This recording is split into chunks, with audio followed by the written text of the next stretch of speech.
Meus queridos, a paz do Senhor Jesus a todos. Hoje lição de número 2 com o título Vem o Fim. Essa nossa lição está dividida em 3 tópicos principais que são sobre a profecia, segundo, sobre o fim e terceiro, sobre o inimigo. Nosso texto áureo se encontra em Ezequiel capítulo 7, versículo de número 2, que diz: E tu, ó filho do homem, assim diz o Senhor Jeová acerca da terra de Israel: vem o fim vem sobre os 4 cantos da terra. Nossa verdade prática diz que o atalaia de Deus soa o alarme do iminente perigo, anuncia que o inevitável juízo divino se aproxima. A palavra-chave é fim, e fim, segundo o dicionário da língua portuguesa, diz que é momento ou ponto em que se interrompe algo. Também significa termo, significa conclusão, significa término. O primeiro tópico sobre a profecia. Primeiro subtópico, a introdução, versículos 1 e o versículo 2, só a parte A do versículo, que diz assim, Ezequiel capítulo 7, versículo 1, diz assim: E depois veio a minha palavra do Senhor, dizendo, versículo 2, só a parte A: E tu, ó filho do homem, essa é a parte A do versículo. Então, o termo assim diz o Senhor Jeová, ou assim diz o Senhor, ela é a marca registrada dos profetas de Javé. Javé é o que está escrito na nossa lição aqui, daqui a pouquinho você vai entender, vou te mostrar já, tá? Mostrando que Deus, ele é a fonte da profecia. Então a fonte de profecia, a fonte da verdadeira profecia, quem é? É o próprio Deus. Então, qual que é o nome de Deus? O nome de Deus é esse aqui, ó. São essas 4 letrinhas aqui, que nós conhecemos como tetragrama.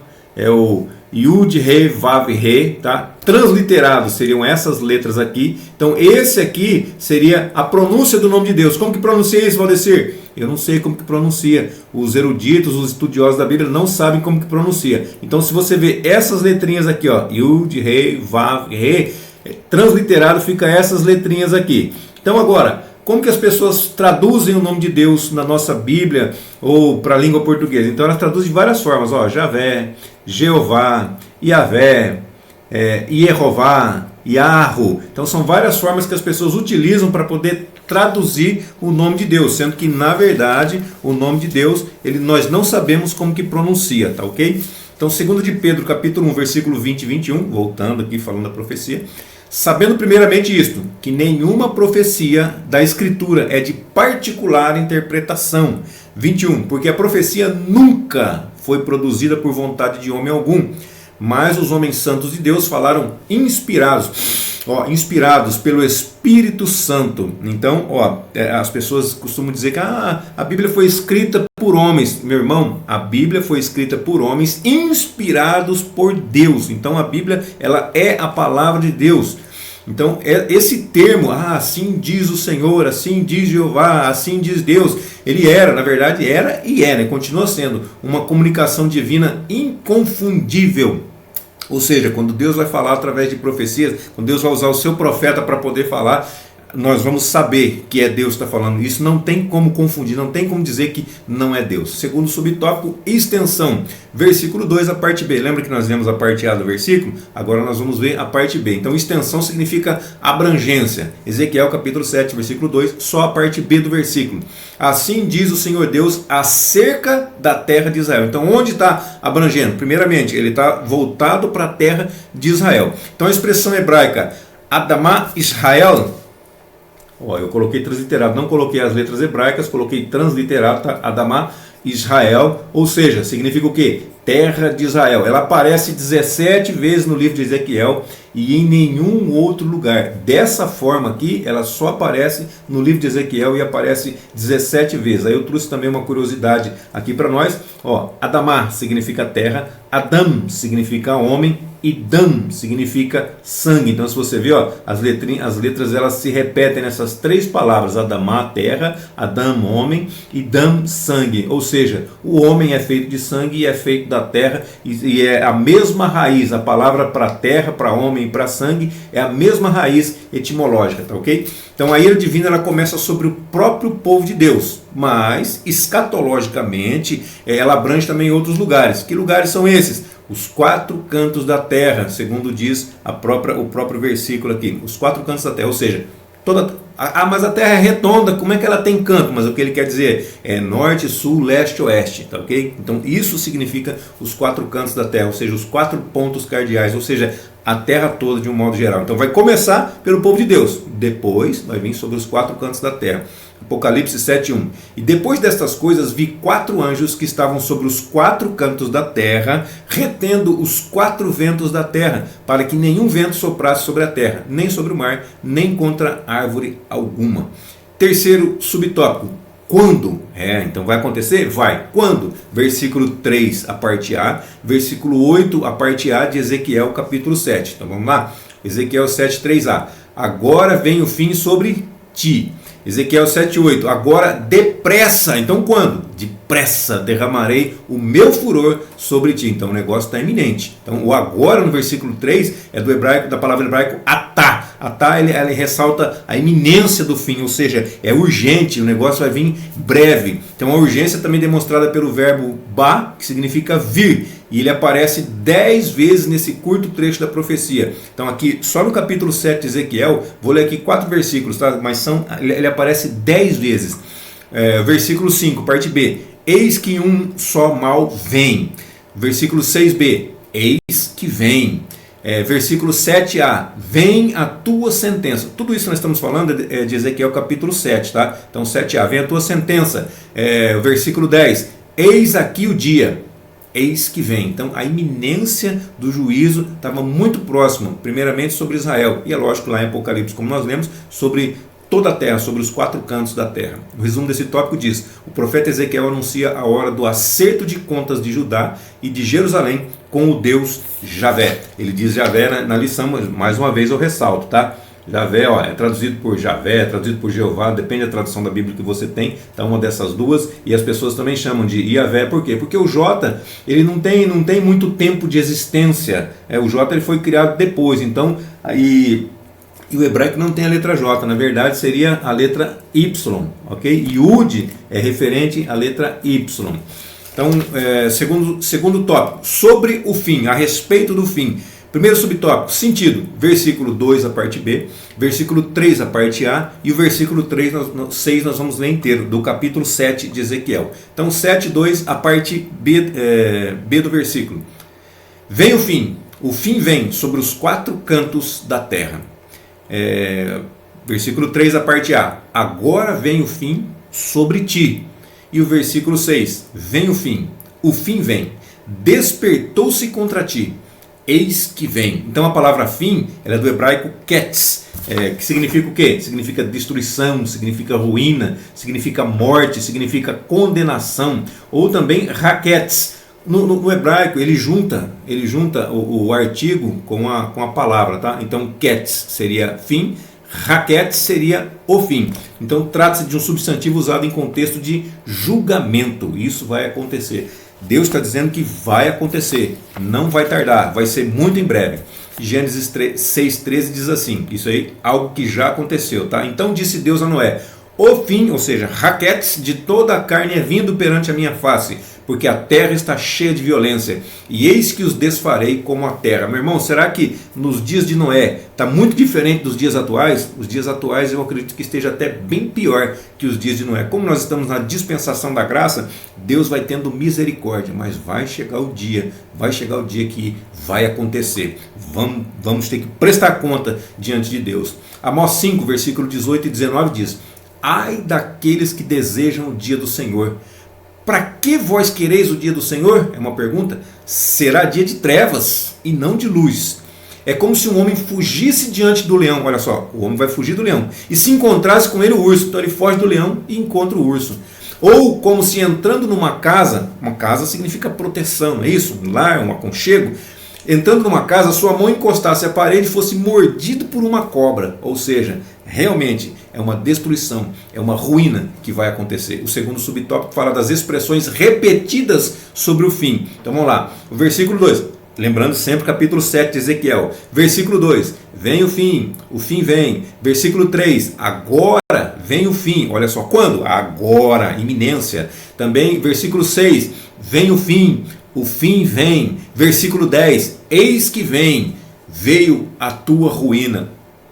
Então essas expressões elas chamam a atenção de qualquer leitor, qualquer pessoa que está lendo vai ser chamada a atenção, não tem como não perceber isso daí. Então os profetas, durante séculos, eles vêm chamando o povo para o arrependimento. Se arrependam, se voltem para Deus, se voltem para o Senhor. Agora o povo estava sendo informado, olha só, a primeira mensagem de arrependimento, agora é uma informação. Eles estão sendo informados pelo Atalaia que o juízo divino era real, que ele realmente iria acontecer. Terceiro subtópico, a repetição da sentença. Então, se você pegar Ezequiel capítulo 7, versículo 4 e o versículo 9, você pode notar que o versículo é quase 100% igual, repetido. Ou seja, olha só, o versículo 4: e não te poupará o meu olho, nem terei piedade de ti, mas porei sobre ti os teus caminhos, e as tuas abominações estarão no meio de ti, e sabereis que eu sou o Senhor. É o próprio Deus dizendo para Ezequiel. Versículo 9: e não te poupará o meu olho. Está vendo como é repetido? Nem terei piedade de ti. Olha só, conforme os teus caminhos, assim te punirei. Então aqui passa uma diferença, mas a consequência é a mesma, o resultado é o mesmo. Assim te punirei, e as tuas abominações estarão no meio de ti, e sabereis que eu, o Senhor, é que firo. Então os versículos 4 e 9 eles estão repetidos, ou seja, para que o ouvinte redobre a atenção. Mas peraí, Valdecir, como é que é isso? No Novo Testamento Jesus utilizava muito assim: na verdade te digo. Ou seja, por que ele fazia isso? As pessoas estavam prestando atenção nele. Quando ele dizia na verdade, era para as pessoas dobrarem a atenção, ou como eu costumo dizer, redobrar a atenção, prestar mais atenção. Por quê? Porque ele ia falar alguma coisa muito importante. Então aqui, 2 versículos se repetem. Por quê? Para as pessoas redobrarem a atenção, prestarem mais atenção no que ele está dizendo. E o que ele está dizendo? Que o juízo vai vir, que o juízo está por vir. Era para prestarem atenção nisso daí. Agora qual que é o objetivo disso aí? Então, um dos objetivos é eliminar a idolatria, acabar com a idolatria, que é a causa das abominações de Israel. Mas, porém, contudo, todavia, eles não se arrependeram. Então, os profetas falaram, os profetas chamaram ao arrependimento, aí o Atalaia vem e fala que o fim está próximo. O que acontece? Eles não se arrependem de maneira nenhuma. Segundo Crônicas 36:16 diz assim: eles, porém, zombaram dos mensageiros de Deus, desprezaram as suas palavras e mofaram dos seus profetas. A palavra mofar aqui não é de mofo, de sujeira não, tá? De umidade, não. Mofar aqui significa escarnecer. Então, escarneceram dos seus profetas, até que o furor do Senhor tanto subiu contra o seu povo que mais nenhum remédio houve. Então chega uma hora, por exemplo, se você pegar uma pessoa doente, a pessoa vai adoecendo, vai ficando enferma, e se você não cuidar, se você não tratar daquela doença, aquela doença vai tomando conta da pessoa, até chegar um momento que não tem mais remédio que resolva. Então com Deus não é diferente. As pessoas estavam no pecado, estavam na idolatria, e o negócio foi ficando tão grande, uma bola de neve foi crescendo tanto, que chegou um momento que não tinha mais remédio. O remédio era o quê? Era o juízo, era a justiça de Deus entrando em ação. Mas Deus é amor. Deus é amor, mas Ele também é justiça. Por isso que nós estamos tendo tempo ainda. Nós estamos tendo tempo. Nós estamos sendo avisados. Mas se nós não nos atentarmos, se nós não retornarmos para Deus, se nós não nos voltarmos para Deus, se nós não nos apegarmos a Deus, o que vai acontecer? O juízo vai vir também sobre as nossas vidas. Assim como Ele fez com o povo dele, Ele vai fazer conosco também. Senão, vai chegar o dia de nós prestarmos contas a Ele. E aí, o que nós temos para apresentar diante dele? Gálatas 6,7 diz assim: não erreis, Deus não se deixa escarnecer. Por quê? Olha só, presta atenção agora, atenção redobrada, na verdade, lembra? Porque tudo o que o homem semear, tudo que o homem plantar, isso também ceifará.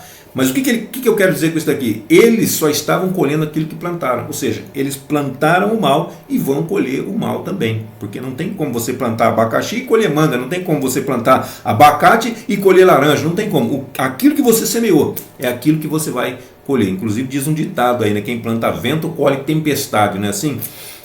Resumo do tópico, diz assim: o capítulo 7 traz uma série de expressões e sentenças que confirmam o sentido da destruição total lá no final. Então o terceiro tópico, sobre o inimigo. Primeiro subtópico, já floresceu a vara, que é o versículo 10 do capítulo 7 de Ezequiel. Então Ezequiel ele faz uma analogia botânica, ele fala uma metáfora aqui. Então, veio a tua ruína, já floresceu a vara, reverdeceu a soberba. Está em Ezequiel capítulo 7, versículo de número 10. Então aqui nós temos duas interpretações.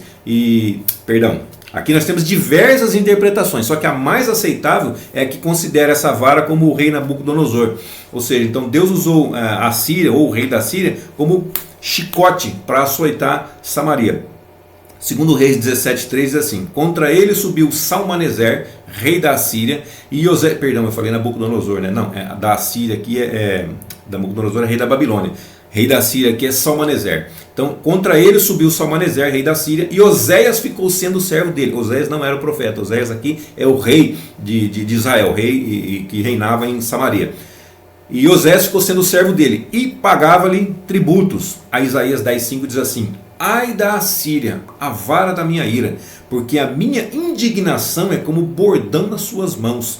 Da mesma forma, então, da mesma forma que Deus usou o rei da Babilônia, Nabucodonosor, como chicote, como azorrague. Azorrague é um cabo de madeira com várias tiras de couro, e às vezes na ponta tem estilhaço de ferro, estilhaço de osso para poder chicotear. Então ele utilizou Nabucodonosor para chicotear Jerusalém e Judá, da mesma forma que ele usou Salmaneser para Samaria, para o povo de Israel. Então, Jeremias 27:8 diz assim: e acontecerá que, se alguma nação e reino não servirem o mesmo Nabucodonosor, olha só, profecia que Deus deu para Jeremias, rei de Babilônia, e não puserem o seu pescoço debaixo do jugo do rei de Babilônia, ou seja, todo mundo ia ter que colocar o pescoço debaixo do rei de Babilônia, ia ter que se render a ele.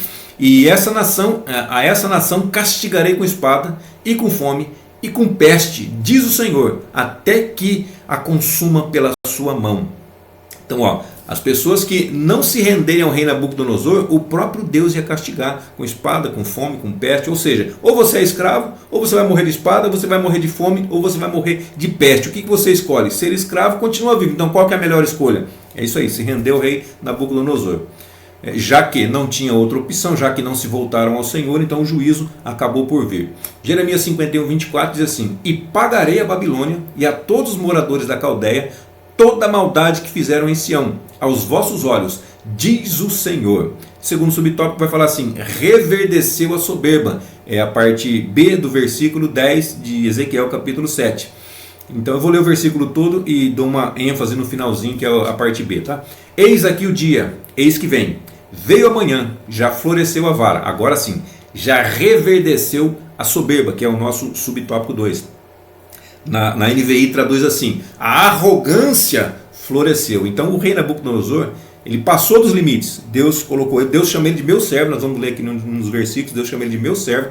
Só que ele ultrapassou dos limites, ele passou muitos limites, ele foi muito cruel na aplicação dos seus castigos. Então Deus também vai cobrar da mão dele tudo aquilo que ele fez que não era para ter feito. Ou seja, Deus manda você fazer alguma coisa, você vai e faz aquilo que Deus te mandou. Porém, nesse caso aqui, como é uma coisa ruim, você não vai exceder. Você vai exceder quando é uma coisa boa. Quando é uma coisa boa, nós vamos exceder, nós vamos fazer muito mais do que aquilo que foi nos mandado, do que aquilo que nos foi pedido. Agora, quando é uma coisa ruim, você vai executar exatamente as ordens de Deus, não vai exceder, não vai passar dos limites, porque Nabucodonosor ele foi muito cruel, exatamente, é isso. Essa é a palavra. Segundo Crônicas 36:17 diz assim: porque fez subir contra ele o rei dos caldeus, o qual matou os seus jovens à espada na casa do seu santuário, e não teve piedade nem dos jovens, nem das donzelas, nem dos velhos, nem dos decrépitos. Decrépitos são os velhos, vou utilizar a palavra que caducos, tá? Muito velhos. A todos entregou na sua mão. Segundo Reis 25:7 também diz assim: e aos filhos de Ezequias mataram diante dos seus olhos, matou os filhos na frente do pai, e vazaram os olhos de Zedequias, e o ataram com 2 cadeias de bronze, e o levaram para a Babilônia. Então Deus não mandou o rei proceder dessa maneira. É por isso que o furor de Deus também se acendeu contra a Babilônia. Ou seja, ele usou a Babilônia para castigar o povo dele, mas depois ele também castigou a Babilônia, porque excedeu muito na sua maldade, no seu castigo contra o próprio povo de Deus. Jeremias 51:34 vai dizer assim: Nabucodonosor, rei de Babilônia, devorou-me, colocou-me de lado, fez de mim um vaso vazio, como chacal me tragou, encheu seu ventre das minhas delicadezas, lançou-me fora.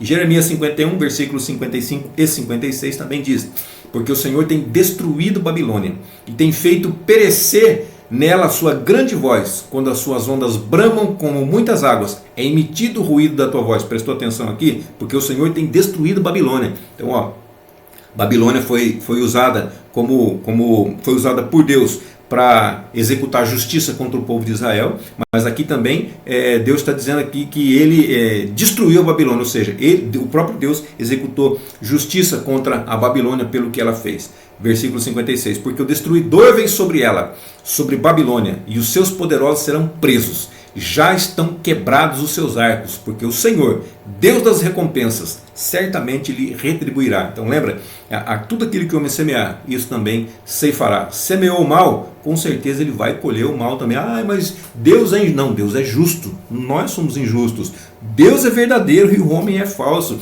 Deus, ele nunca, quando você faz um pacto com Deus, você pode notar todos os pactos da Bíblia, todas as alianças feitas com Deus. Quem quebrou a aliança? Deus nunca quebrou uma aliança, Deus nunca quebrou um pacto. Quem quebra o pacto? É sempre o lado do homem, sempre o homem que quebra o pacto, nunca Deus. Então essa reação divina, ela é exemplar, ou seja, ela é para dar exemplo para as outras pessoas. Pois Deus, ele julga os poderosos, aqueles que abusam de autoridade, aqueles que cometem atrocidade, também na atualidade. Não é só antigamente, não. Mesmo na dispensação da graça, isso acontece também. Então o castigo definitivo é individual.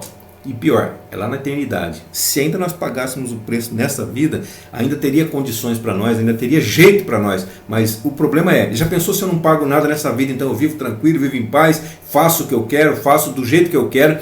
Não acontece nada. E o pior, eu morro, vou para o inferno. Aí sim, o castigo vai ser pior, porque vai ser eterno.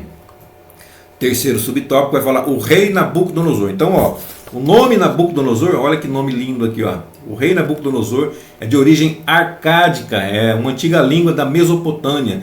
Está escrito aqui Nabucodonosor. Então é o mais próximo que nós conseguimos traduzir foi Nabucodonosor. O que significa? O que significa? Nabu protegeu minha herança.